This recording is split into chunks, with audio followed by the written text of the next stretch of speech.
ઘણી વાર શું થાય કે દૂર હોય ને એમાં ભગવાન મોટા લાગે. આપણે ગુજરાતની બેઠક જઈએ તો બદ્રીનાથ જઈને ભરીએ ને, અમે તો છે બદ્રીનાથમાં જારી ભર્યા તો ત્યાં મહાપ્રભુજી જ છે, પણ આપણે દૂર હોય ભગવાન મોટા અને ઘરમાં હોય નાના. આ આપણી જે માઇન્ડમાં થઈ ગયું છે. તો ભગવાન એની સાઈઝ પ્રમાણે કૃપા નથી કરતા, એ તો ભક્તના ભાવની સાઈઝ પ્રમાણે કૃપા કરે. 4 ફૂટના ઠાકોરજી હોય વધારે કૃપા કરે, 1 ફૂટના ઓછી કરે, એવું લોકો હવે ભગવાનની સાઈઝો વધારવામાં લાગે છે. ત્યાં આટલા મોટું કરું, ત્યાં આટલું મોટું. તો ભગવાનને મોટા કરવાની જરૂર નથી, શ્રદ્ધાને મોટી બનાવવાની જરૂર છે. આપણો ભાવ મોટો કરવાની જરૂર છે.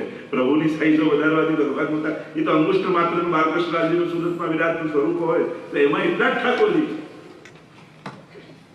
અને એટલા માટે સન્મુક્ત મહાપ્રભુજીના આખરી વચન છે, યદા બહિર્મુખાયુયમ ભવિષ્યત કથંચન તદા કાલ પ્રવાહસ્તા. જો તમે બહિર્મુખ થયા તો કાલના પ્રવાહમાં ઉભી જશો. ઘણી વાર લોકો કે ઠાકોરજી ઘરે પદ રહીએ તો પછી ફસાઈ જઈએ, બંધાઈ જઈએ. અરે ખરેખર ઠાકોરજી નથી ત્યારે જ ભય રાખવાની જરૂર છે, પણ બચાવનારો ઘરે આવી ગયો પછી તો નિર્ભય થઈ ગયો. એ નથી ત્યાં સુધી જ ભય. લોકો ઠાકોરજીને ડરે, બાકી બધું થઈ પણ ઠાકોરજીને ડર લાગે, અમને ભય લાગે. અરે પ્રભુ નથી ત્યાં સુધી જ ભય, પણ સાથે માથે સ્વામી આવી ગયો, બચાવનારો આવી ગયો પછી તો નિર્ભય થઈ ગયો કે હવે મને બચાવનારો મારા ઘરમાં બિરાજે, હવે મારા માથે ઠાકોરજી બિરાજે. બંધન ત્યાં સુધી જતા વસુદેવજીને, જ્યાં સુધી ઠાકોરજીને માથે નતા લીધા. જે ક્ષણે ટોપલામાં પધરાવીને વસુદેવજી માથે લીધા ને, બધી બેડીઓ ખોલી, બધો ભય જતો રહ્યો, બધેથી માર્ગ મળી ગયો. એમ ઠાકોરજી તમારા માથે બિરાજશે ને, જીવનમાં બધા જ માર્ગો આપમેળે મળી જશે. પ્રભુ નથી ત્યાં સુધી બધા જ બંધનમાં. એટલા માટે ભય ભગવાનનો ક્યારેય નહીં રાખવો. આપણા પુષ્ટિ પુરુષોત્તમ ક્યારેય કોઈનું અહિત કરતા નથી. અને એટલા માટે આપણે જે ઠાકોરજીથી ડરેલા છે, ઘણા લોકો પુષ્ટિમાં બહુ અઘરું નહીં, આ પ્રસ કરવી પડે, આ કરવી પડે, પેલું કરવું પડે. કોને એવું? દરેક માટેની વ્યવસ્થા છે. આપણે મર્યાદી વૈષ્ણવને જોઈ લીધા એટલે માનું કે બસ આવું કરીએ તો જ પુષ્ટિ માર્ગી થઈએ, એવું નથી. એક માળા કરશો તોય તમે વૈષ્ણવ છો, એક જન્માષ્ટકનો પાઠ કરો તોય તમે વૈષ્ણવ છો, ઠાકોરજીને મિશ્રી ધરો તોય વૈષ્ણવ. હું તો કહું એક વાર પ્રભુનું નામ તમારા મુખમાં આવે તોય તમે ઠાકોરજીને એટલા જ વાલા છો. અને એટલા માટે કોઈ મોટા ભગવદીને જોઈને એમની પાણી લેવું કે આ જ પુષ્ટિમાં. હા, એવું ભાવ રાખવું કે ક્યારેક આવી પણ ભક્તિ આપણે કરીએ, એમને આદર્શ બનાવવા. પણ ઘણી વાર મોટું મોટું જોઈને લોકો નાનું નાનું મૂકી દેતા હોય. એક માળા કરવાથી શું થાય, આ મસ્ત આમ સેવા કરવી જોઈએ, અપરસ કરવી, એટલું મોટું વિચારીને એક માળા કરવાનું મૂકી દે. તો એવું મોટું જોઈને પોતાનું નાનું નાનું નહીં છોડી દેવું, કંઈક ચાલુ રાખવું, જેથી એક માળાથી ક્યારેક પાઠ તરફ જઈએ, ક્યારેક પાઠથી સેવા તરફ જઈએ, અને એમ કરતા કરતા આગળ જવાય. પણ સાવ મૂકી દેશો ને તો પછી કઈ નહીં. મહાપ્રભુજી એમ સમજાવે છે કે જો બહિર્મુખ થયા તો આ કાલના પ્રવાહમાં વહી જશે, તો પછી બચાવનારું કોઈ નહીં. કારણ કે દુશ્મન ક્યાંય કોઈ બહાર નથી, આપણી અંદર જ લઈને ફરીએ. આ ઇન્દ્રિયો છે. નાવમાં એક કાણું હોય તો નાવ ડૂબી જાય, તો આપણે અંદર તો કેટલા છિદ્રો લઈને ફરીએ. આ 10 ઇન્દ્રિયો ને 11 મન, આટલા છિદ્રો લઈને ફરે છે માણસ, તો એને ડૂબવાની કેટલી સંભાવના છે. આ ઇન્દ્રિયોને કારણે જ કોઈ વસ્તુમાં થોડી આકર્ષણ. પેડો સામે પડે તમને ખાવાની ઈચ્છા થઈ તો પેડાનો કે જીભનો? પેડાનો નહીં, જીભનો. આ જીભ ક્યાં છે? આપણી જોડે જ છે. જ્યાં જશો ત્યાં લઈને જશો, અને એને ખાવો જ છે તો એ ગમે ત્યાં ગોતી જ લેવાની. આપણે બધા પેડાનો વાક કરી કે આ પેડો સામે આવ્યો એટલે પ્રોબ્લેમ છે, પેલા ઘરમાં બંધન છે, પરિવારમાં બંધન છે, પૈસામાં. આપણે બધા વસ્તુમાં બંધન વ્યક્તિઓમાં ગોતીએ છે. બંધન વસ્તુ કે વ્યક્તિઓમાં નથી હોતું, બંધન તો આપણી ઇન્દ્રિયોના આપણા મનમાં હોય, જે આપણે સદાય સાથે લઈને ફરતા હોય. મહાપ્રભુજી એ જ કહે છે કે તારે દુશ્મનો ક્યાંય બહાર ગોતવાની જરૂર નથી, તારી ઇન્દ્રિયો તારા દુશ્મન થઈ જશે. પણ એ છે કે જ્યારે તાળું હોય તો એની ચાવી એ જ હોય, એનાથી જ ખુલે, એનાથી બંધ થાય. બે ચાવી ના હોય તાળા, ચાવી તો એક જ હોય. કઈ બાજુ ફેરવો છો એના પર આધાર રાખે. તો આ મન પણ ઉદ્ધારનું કારણ છે. કારણ આ ઇન્દ્રિયો, એક એક ઇન્દ્રિયો કેવી છે. આ ઘણા ભક્તો એવા થયા, આંખો દ્વારા દર્શન કરીને ઉદ્ધાર પામી ગયા, કેવલ દર્શન દ્વારા. તો આ ઇન્દ્રિય પણ ખાલી આંખ પણ કાપી છે ઉદ્ધાર માટે. ખાલી આંખથી ઉદ્ધાર. મેરો મન ગિરધર છબી પર અટક્યો. કૃષ્ણદાસ અધિકારીની વાર્તામાં જો આગ્રામાં નાચતી ગણિકા અને થયું કે આ તો દૈવી જીવ છે અને ઠાકોરજી આગળ તો પુષ્ટિ માર્ગમાં બધાનો સ્વીકાર કરે. કેવા કેવા જીવ, જે જીવ જાતિ હોય કોઈ રે તેને તત્ક્ષણ સર્વે સુખ હોય રે, જે શ્રી વિઠ્ઠલનાથ વિચારે રે તેને પ્રગટ પદાર્થ ચાલે. પુષ્ટિ માર્ગમાં શૂદ્રો, યવનો, મુસલમાનો, ગણિકાઓ, આ તો હવે આપણે આપણા સંપર્ક કરીને બધા દૂર દૂર દૂર દૂર કરીએ છીએ. મુસાઈજી મહાપ્રભુજી તો બધાને હાથ પકડીને સ્વીકારે. એ ગણિકાને શ્રીનાથજીની આગળ નચાવી અને નાચતા નાચતા એને થયું આજ સુધી ખોટી જગ્યાએ નાચી. આ કલા તો કલાનિધિને સમર્પવાને લાયક છે અને કલાનિધિ આ દુનિયામાં કોઈ હોય તો અમારો શ્રીનાથજી બાવા છે. અને નાચતા નાચતા એ પદ ગાયું, મેરો મન ગિરધર છબી પર અટક્યો. મારું મન તો ઠાકોરજીના મુખારવિંદ પર અટકી ગયું અને પ્રભુને જોતા જોતા નાચતા નાચતા પ્રભુમાં સમાઈ. આંખો દ્વારા ઉદ્ધાર, કર્ણ દ્વારા ઉદ્ધાર કણાએ કર્યો. પરીક્ષિત આદિ રાજાઓ જો ભગવત કથા સાંભળતા સાંભળતા પોતાનો ઉદ્ધાર કરે. જો ઇન્દ્રિયો બધા પાસે હોય છે, દરેક પશુ પંખી બધા પાસે, પણ માણસની વિશેષતા એ છે બડે ભાગ માનુષ તન પાવા. એમ કહ્યું કે આ બહદ ભાગ્યથી માનવ દેહ મળ્યો. ફરક એટલો છે આંખો બધા પાસે છે, પણ માણસ પાસે એવી આંખો છે કે આંખોથી ભગવાનને જોઈ પોતાનો ઉદ્ધાર કરી શકે.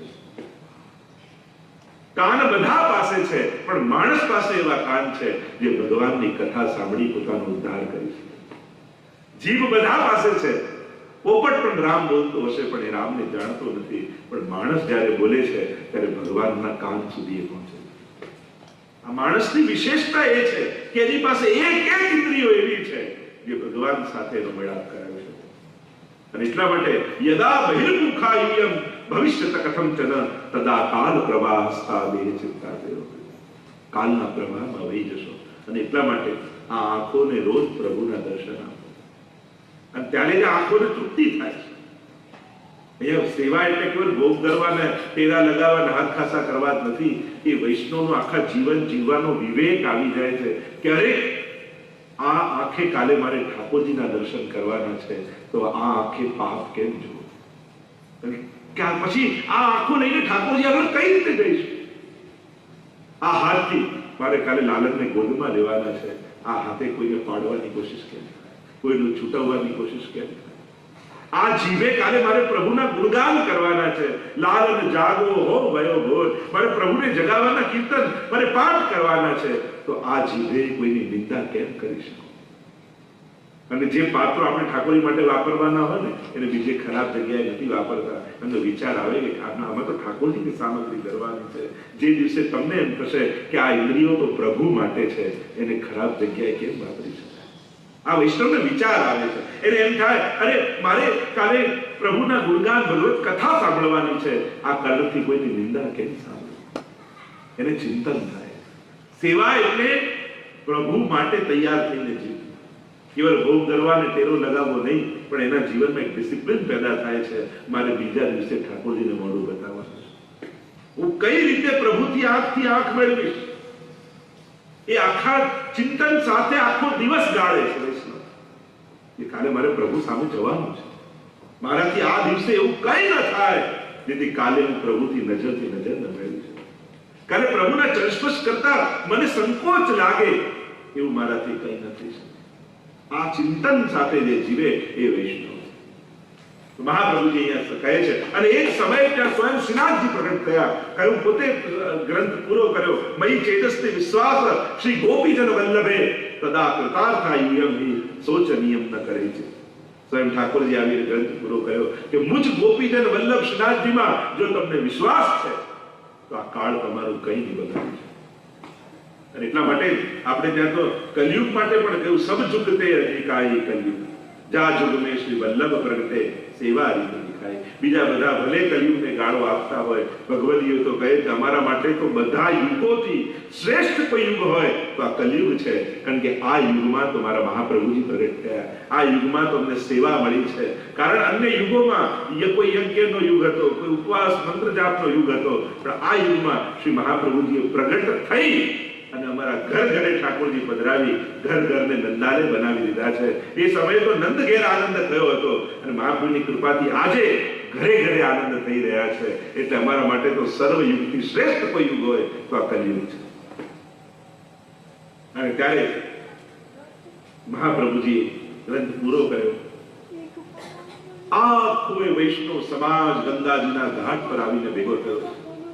અષાઢી બીજ રથયાત્રાનો દિવસ છે અને ભગવદ આજ્ઞા થઈ છે પધારવા. અને મહાપ્રભુજી સ્વયં ગંગાજીના ઘાટની એક એક સીડીઓ ઉતરતા કટી સુધીના જલમાં ગંગાજીમાં ઠાળા અને બે હાથ જોડી ઠાકોરજીનું ચિંતન કર્યું છે. સ્વયં પોતાનું સ્વરૂપ જ ભગવત સ્વરૂપ છે અને હજારો વૈષ્ણવ ત્યાં ઉભા રહીને તે ઘોષ કરી રહ્યા છે, વલ્લભાધીશ કી જય, વલ્લભાધીશ કી જય ના નાદ ગૂંજી રહ્યા છે. દૂર ઉભેલા ગુસાઈજી અને ગોપીનાથજી નાની વયના શ્રી મહાપ્રભુજીના દર્શન કરી રહ્યા છે. અને એ જ સમયે શ્રી મહાપ્રભુજીના હૃદયમાંથી તેજ પુણ્ય નીકળ્યું અને સીધું ગોલોક ધામમાં જઈ શ્રી ઠાકોરજીના હૃદયમાં જઈને સમાયું. જય ઘોષ ચારે બાજુ થાય, એકદમ દેખાતા મહાપ્રભુજી અદ્રશ્ય તેજ પુણ્ય રૂપે 14 રાષ્ટ્રીય વૈષ્ણવ રડી રહ્યા છે. ત્યાં પ્રશ્ન કર્યો છે મહાપ્રભુ જ્યારે લીલામાં પધારતા હતા કે જ્યારે આપ પ્રગટ સ્વરૂપે ભૂતલ પર ન હો ત્યારે અમને આપનો અનુભવ કઈ રીતે થાય? અમારે આજે આ સમયે મહાપ્રભુજીનો અનુભવ કરવો હોય તો કઈ રીતે કરે? અને ત્યારે મહાપ્રભુજીએ કહ્યું કે હું આ 6 સ્વરૂપે સદાય ભૂતલ પર વિરાજીશ અને આ 6 માંથી કોઈ એક તત્વનો પણ જીવ આશ્રય કરશે તો એને સાક્ષાત મારો અનુભવ. અને 6 તત્વોને ગણાવતા કહ્યું બેઠકજીમાં હું સદાય વિરાજીશ. બેઠકજી મારું સ્વરૂપ, પોતાના 6 સ્વરૂપો મહાપ્રભુજી બતાવે. બીજું કહ્યું માળાજીમાં હું વિરાજીશ. ત્રીજું કહ્યું મારા ગ્રંથોમાં હું વિરાજીશ. ચોથું કહ્યું મારા પાદુકાજીમાં હું વિરાજીશ. છઠ્ઠું કહ્યું મારા, પાંચમું કહ્યું મારા હસ્તાક્ષરમાં હું વિરાજીશ અને છઠ્ઠું કહ્યું મારા વંશમાં હું વિરાજીશ. આ 6 સ્વરૂપે ભૂતલ પર સદાય મારી સ્થિતિ છે અને આમાંથી કોઈ એક સ્વરૂપનો પણ આશ્રય કરશે તેને સાક્ષાત મારો અનુભવ. આવા શ્રી મહાપ્રભુજીએ વચન આપ્યા છે અને એટલા માટે આજના સમયમાં અત્યારે આપણે અનુભવ કરવો હોય તો આ 6 માંથી કોઈ એક તત્વમાં આપણે મહાપ્રભુજીનો અનુભવ પ્રગટ કરી શકીએ. મહાપ્રભુજી લીલામાં પધાર્યા અને ગુસાઈજીને તાપ થયો. અરે શ્રી મહાપ્રભુજી ભૂતલ પર પધાર્યા, એમના સ્વરૂપનો મને અનુભવ કેમ થાય? અને એવો તાપ થયો, એવો વિરહ થયો. કારણ કે આપણે ત્યાં 4 સ્વરૂપે પ્રભુના અનુભવ કયા છે: સંયોગ ધર્મ સ્વરૂપ, સંયોગ ધર્મી સ્વરૂપ, વિપ્રયોગ ધર્મ સ્વરૂપ અને વિપ્રયોગ ધર્મી સ્વરૂપ. આ 4 સ્વરૂપે પ્રભુના અનુભવ કયા છે. થોડું કદાચ કઠિન લાગશે, હું શેની વાત કરું તો જ્યારે વિપ્રયોગ ઉત્કટ અવસ્થામાં, જે પરમ ફલ કહ્યું છે, પરમ અવસ્થામાં આવી જાય ત્યારે એ વિરહ એવી અવસ્થામાં પહોંચી જાય છે કે સંયોગના સર્વ અનુભવ એ વિપ્રયોગમાં જીવે થવા લાગે. જ્યારે ભ્રમરગીત સમય ઉદ્ધવજી ગોપીજનો પાસે ગયા તો પ્રભુ છે દૂર, પણ આ વિપ્રયોગ ધર્મી સ્વરૂપનો ગોપીજનોને અનુભવ થાય છે. એટલે વિપ્રયોગ સમયે, વિરહ સમયે પણ સાક્ષાત ઠાકોરજીની સર્વ લીલાઓના અનુભવ ગોપીઓ કરે. અને ત્યારે ઉદ્ધવજીએ જોયું કે આ ગોપીઓથી ઠાકોરજી દૂર ગયા છે. તો એવો અનુભવ વિપ્રયોગ ધર્મી સ્વરૂપનો ગુસાઈજી એવો તાપ થયો કે ત્યાં સાક્ષાત શ્રી મહાપ્રભુજીના સર્વ સ્વરૂપો શ્રી ગુસાઈજીના હૃદયમાં આવીને પ્રગટ થવા લાગ્યા. અને પ્રગટ થયા એટલે ગુસાઈજીના મુખમાંથી એક એક નામ સ્ફુરવા લાગ્યા. આનંદાય નમઃ, પરમાનંદાય નમઃ, શ્રી કૃષ્ણાસ્યાય નમઃ. એક એક સ્વરૂપ, 108 નામથી મહાપ્રભુજીના સ્વરૂપો શ્રી ગુસાઈજીની આગળ પ્રગટ થયા. અને ગુસાઈજીના મુખમાંથી સર્વોત્તમ સ્તોત્ર ગુસાઈજી લખ્યું નથી, રચ્યું નથી, ગુસાઈજીના હૃદયમાંથી પ્રગટ્યું છે. જો એક રચના અને એક પ્રાગટ્ય બંનેમાં ફરક છે. સાધારણ કવિઓની ગમે તેટલી ઉત્તમ કલ્પનાઓ તમે ગાઓ, પણ એ કલ્પના છે. પણ અષ્ટછાદ ભગવતીઓનું કીર્તન ગાઓ, તે રચાયું નથી, એ પ્રગટ્યું છે. અને જે લીલાના અનુભવ એમણે કર્યા અને એ ભગવદ રસ જ્યારે હૃદયમાં પ્રગટ થયો અને એ વાણી દ્વારા જ્યારે અભિવ્યક્ત થયો, એ કીર્તન રૂપે પ્રગટ થયા. એટલે જ આપણે ત્યાં એ આગ્રહ રખાતો હોય છે કે અષ્ટછા ભગવતીઓની વાણી ઠાકોરજી આગળ ગાવાનો આગ્રહ હવેલી આદિમાં આપણે રાગીએ. કારણ કે ગમે તેટલી બીજાની કલ્પના હોય, કારણ કે બીજાની કલ્પનામાં ગમે તેટલી ઉત્તમ કલ્પના હોય, પણ એમાં કવિનો પ્રભાવ દેખાય. અને આ અનુભવની અભિવ્યક્તિમાં, પ્રાગટ્યમાં જે વિષય છે એટલે કે ભગવાનનો પ્રભાવ દેખાય. જે પ્રભુ હૃદયમાં પ્રગટ્યા છે, પેલામાં રચયિતાનો પ્રભાવ છે, આમાં રચનાનો પ્રભાવ છે, અને અહીંયા પ્રાગટ્ય છે. અને એટલા માટે ગુસાઈજીના હૃદયમાંથી આ સર્વોત્તમ સ્તોત્ર પ્રગટ્યું છે. પહેલા 6 શ્લોક સર્વોત્તમ સ્તોત્રનો જો પરિચય લઈએ, 35 શ્લોકમાં સર્વોત્તમ સ્તોત્રની રચના થઈ.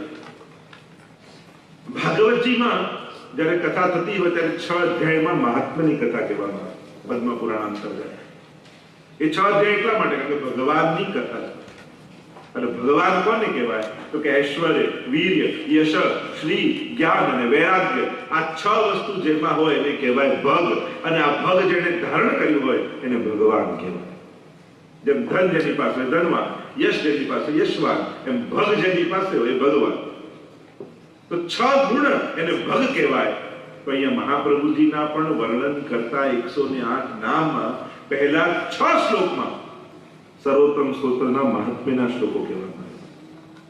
જો તમે પાઠ કરતા હો તો પ્રાકૃત ધર્માનાશ્રય અપ્રાકૃત નિખિલ ધર્મ રૂપમિતિ નિગમ પ્રતિપાદ્યમ યત તત્સુદ્ધમ સાકૃતિ સ્તૌમિ. એક શ્લોકોને ગાયા છે. હમણાં એનો વિસ્તાર નહીં કરું તો એનો ઘણો વિસ્તાર થઈ જશે. પ્રાકૃત ધર્માના, કારણ કે આમાં 6 શ્લોકમાં ઐશ્વર્ય, વીર્ય, યશસ્વી, જ્ઞાન અને વૈરાગ્ય. જો મહાપ્રભુજીનું આરાધન કરવું હોય સંપૂર્ણ, તો 3 સ્તોત્રો શ્રી ગુસાઈજી રચ્યા છે. એક સ્તોત્રમાં નામનું વર્ણન છે, બીજામાં રૂપનું વર્ણન છે, અને ત્રીજામાં ગુણનું વર્ણન છે. અને 3 છે સર્વોત્તમ સ્તોત્ર, વલ્લભાષ્ટક અને સપ્તશ્લોક. આ 3 સ્તોત્ર દ્વારા શ્રી મહાપ્રભુજીનું સંપૂર્ણ આરાધન થાય. પણ પ્રાય વલ્લભાષ્ટક અને સપ્તશ્લોકી લોકો ઓછું બોલતા હોય છે, કારણ કે થોડું સંસ્કૃતમાં થોડું કઠિન લાગે, પણ સર્વોત્તમ સ્તોત્રનો પાઠ કરતા હોય. સર્વોત્તમ સ્તોત્રમાં 108 નામોનું વર્ણન છે. 108 આપણે ત્યાં વિશેષ સંખ્યા કહી છે. અમુક સંખ્યાઓ આપણે ત્યાં વિશેષ રૂપે માનવામાં આવી, જેમ 6 ગુણ, એકાદશ, 56, 84, 108 પ્રધાન રૂપે. આટલી આ અંક, જો આ કોઈ ભક્તિ માર્ગનું અંક ગણિત પણ છે. તમે ભક્તિ માર્ગમાં અંકો જોવા જાઓ તો દરેકમાં એક ભાવ છે, દરેક અંક 108 એટલા માટેના ઘણા બધા કારણો, પણ એક પ્રધાન કારણ એ કે વેદમાં ભગવાનને દ્વાદશાંગો હિ પુરુષાહ 12 અંગ વાળા કયા છે. વેદ શું કહે છે? પરમાત્મા 12 અંગ વાળા, એટલે તો ભાગવતજીમાં 12 સ્કંદ છે. તો 12 અંગ ભગવાન. 12 અંગ એટલે જેમ ભાગવતજીમાં કહીએ છીએ ને આપણે, 2 ચરણ, 2 હસ્ત, જંઘાઓ, વક્ષસ્થલ, મસ્તક, મુખારવિંદ. આ જેમ 12 એનો વિસ્તાર નથી કરતો, પણ જેમ ભાગવતજીમાં 12 સ્કંદની વાત કરવામાં આવે છે, એમ 12 અંગ વાળા પરમાત્મા. અને ભક્તિ 9 પ્રકારની કહેવાય છે. 9 ભક્તિ. શ્રવણમ કીર્તનમ નિષ્ઠો, સ્મરણમ પાદ સેવનમ, અર્ચનમ વંદનમ દાસ્યમ સખ્યમ આત્મનિવેદન. આ 9 ભક્તિ છે. તો 12 9 108, એટલે કે ભગવાનના સર્વાંગમાં 9 ભક્તિ સિદ્ધ થાય. એટલે એક અંગ કુલ 12 અંગ અને 9 પ્રકારની ભક્તિ, એટલે અંતુ સર્વાંગમાં 9 ભક્તિ સિદ્ધ થવી, એટલે 108 નામ. એમાં પણ જુદા જુદા અનેકવિધ કારણો આપવામાં આવે છે 108 સંખ્યાના, પણ એક પ્રધાન કારણ. તો આ સર્વોત્તમ સ્તોત્રમાં 6 શ્લોકમાં મહાત્માનું વર્ણન કરવામાં આવે. કહ્યું કે આ જે સ્વરૂપનું વર્ણન કરવા જઈએ છે, પ્રાકૃત ધર્માનાશ્રય, આમાં પ્રાકૃતતા નથી, પરમ અલૌકિક આ સ્વરૂપ છે. એમાં લેશ માત્ર પણ લૌકિકતા નથી. એટલે ઠાકોરજી, યમુનાજી, મહાપ્રભુજી આ બધામાં ક્યારેય લૌકિક ભાવ નહીં છે. આપણે ત્યાં તો એમ પણ કહીએ ને કે કોઈ પર્વતને જોઈને ઘણા આપણે કેટલા હજુ કેવું ગિરિરાજજી જેવા પર્વત, કોઈ નદીને જોઈને કેવા યમુનાજી જેવા છે. અમારા હરિરાયજી તો શિક્ષાપત્રમાં ના થાય. એ યમુનાજી જેવું બીજું કોઈ હોય જ ના શકે, ગિરિરાજજી જેવું કોઈ હોય જ ના શકે. એમની સરખામણી કોઈ સાધારણ સાથે કરવી પણ નહીં. જો સાધારણ નું ઉત્તમ સાથે સરખામણી કરો તો સન્માન કહેવાય, પણ ઉત્તમ ની હિંગ સાથે કરો તેનું અપમાન કહેવાય. જેમ ઇન્ડિયામાં તમે હોય કામવાળા બહેન આવતા હોય તમારા ઘરે, અને કોઈ કામવાળા બહેનને એમ કે આ બિલકુલ પોતાની શેઠાણી જેવી લાગે, પેલી કે ખુશ થઈ જાય. પણ એ શેઠાણી કોઈ એમ કે તમે તમારા બિલકુલ કામવાળા બહેન જેવા લાગે, તેને અપમાન લાગે કે એમની હિન્દી ઉત્તમ સાથે થઈ શકે, પણ ઉત્તમની હિંદ સાથે કેમ થઈ શકે? ગિરિરાજજીની જેવું તો કોઈ નથી. યમને તુમસી એક હો જો તુમ હી. આપણે તો ગાઈએ છીએ કીર્તનોમાં, એ યમુનાજી તમારા જેવું બીજું કોઈ. એટલે તો વાર્તા સાહિત્યમાં પ્રસંગ આવે છે, ગુસાઈજી કોઈ વૈષ્ણવને પૂછ્યું કે શ્રેષ્ઠ પર્વત કયો, શ્રેષ્ઠ નદી કઈ, શ્રેષ્ઠ તીર્થ કયું? બોલો શ્રેષ્ઠ નદી કઈ યમુનાજી છે, શ્રેષ્ઠ પર્વત ગિરિરાજજી છે, શ્રેષ્ઠ તીર્થ વ્રજ છે. ત્યારે ગુસાઈજી નારાજ થઈને કહ્યું, મૂર્ખ, તું ગિરિરાજજીને પર્વત માને છે? શ્રેષ્ઠ પર્વત તો મેરુ પર્વત છે, ગિરિરાજજી તો હરિદાસ વ્રજ છે. શ્રેષ્ઠ નદી તો ગંગાજી છે, યમુનાજી તો સાક્ષાત ઠાકોરજીની ચતુર્થ પ્રિયા. શ્રેષ્ઠ તીર્થ તો પ્રયાગ છે, વ્રજ તો ઠાકોરજીનું ઘર છે. એ તીર્થ નદી કે પર્વત નથી. આ ભાવ આપણે એટલે પ્રાકૃત ધર્મોનો આશ્રય નથી. મહાપ્રભુજીનું સ્વરૂપ જો ભક્તિ માર્ગમાં આ બે શબ્દોને સમજવા જરૂરી છે, ત્યારે ભક્તિ માર્ગ સમજમાં આવે. એક છે આકાર અને બીજો છે સ્વરૂપ. આ બંનેમાં ફરક છે. આકાર જેમ ગિરિરાજજી પર્વત આકારે છે, પણ સ્વરૂપથી હરિદાસ વર્ગ છે. યમુનાજી નદી આકારે છે, પણ એમનું સ્વરૂપ છે નમત કૃષ્ણ તુર્ય પ્રિયામ, ઠાકોરજીના ચતુર્થ પ્રિયા છે. એમ શ્રી મહાપ્રભુજી મનુષ્ય આકારે છે, સન મનુષ્યાકૃતિ. મહાપ્રભુજીનું નામ સર્વોત્તમ સ્તોત્રમાં છે, પણ સ્વરૂપ શ્રીમદ વલ્લભ રૂપ સુરંગે, અંગ અંગ પ્રતિભાવન કે ભૂષણ, વૃંદાવન સંપત્તિ અંગ અંગે. શ્રી મહાપ્રભુજીનું સ્વરૂપ તો આવું અલૌકિક પરમ રસાસ્પદ છે. અને એટલા માટે આકાર દ્વારા ભક્તિની શરૂઆત થાય, પણ પ્રાપ્તિ તો સ્વરૂપની કરવાની. આકારથી શરૂઆત હોય. જેમ જન્માષ્ટમી આદિમાં લોકો મિશ્રીના ખીલોના બનાવે, ચાસણી કરી એમાં ફૂલ બનાવે, આ બનાવે, તો ફૂલ દેખાય, એની દાંડી પત્તી બધું જ હોય, પણ ગમે તેથી ચાખો સ્વાદ તો મિશ્રીનો જ હોય, અને મિશ્રી સિવાય એમાં બીજું કાંઈ નથી. એટલે ફૂલનો આકાર છે, સ્વરૂપથી એ મિશ્રી છે. સાદી ભાષામાં સમજાવો તો ફૂલનો આકાર દેખાય, પણ એ ફૂલ નથી, છે તો મિશ્રી છે. એમ જ આ બધા જે અલૌકિક તત્વો છે, જુદા જુદા આકારે ભલે દેખાય, પણ સ્વરૂપ એમના અલૌકિક.